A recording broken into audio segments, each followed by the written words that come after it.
염일방일, 즉 하나를 쥐고 있는 상태에서 또 하나를 쥐려고 하면 이미 손에 쥐고 있는 것까지 모두 잃게 된다는 말입니다. 염일방일 의고사는 약 1000년 전 중국 송나라 때 정치가 철학자이며 사학자로 자치통감을 지은 사마광에 어린 시절에 있었던 일 때문에 전해진 것입니다.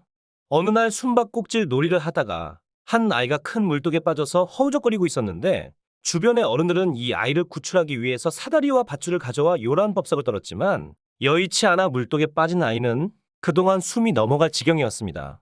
이를 지켜보고 있던 어린 아이 사마광이 주변에 있는 돌멩이를 주워들어 그 커다란 물독을 깨뜨려서 물독에 빠진 아이의 목숨을 구했습니다. 어린 아이 사마광은 고귀한 생명을 구하기 위해서는 장독쯤은 깨뜨려버려도 되는 작은 것에 불과하다는 생각을 한 것이죠. 어린 아이도 아는 이 단순한 지혜를 왜 어른들은 깨우치지 못하고 우왕좌왕했을까요?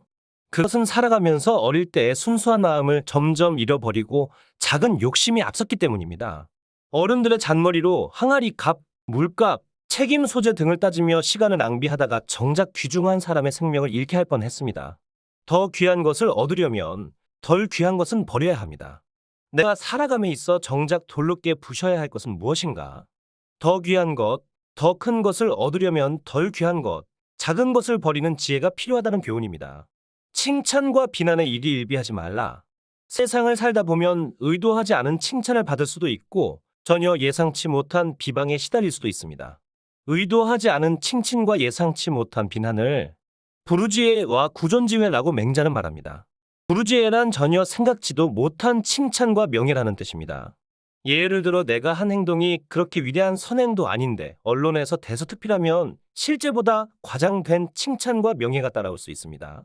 구존지회는 온전히 나 자신을 지키려고 하였는데 그것과는 반대로 내게 다가오는 비난과 회방이라는 의미입니다. 이런 경우는 정말 하늘이 원망스러울 것입니다.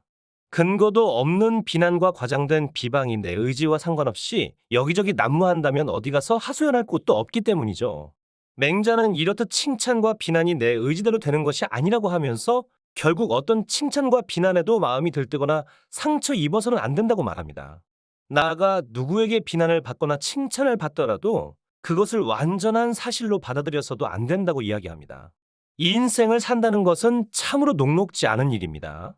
생각지도 못한 칭찬, 즉 부르지혜와 예상치 못한 비난 구존지회가 우리 인생의 곳곳에 기다리고 있기 때문입니다. 혹시 인생을 살다가 예기치 않은 칭찬을 받는다고 우쭐해하지 말고 생각지 못한 비난을 당하더라도 너무 속상해하지 마십시오. 그것이 인생입니다.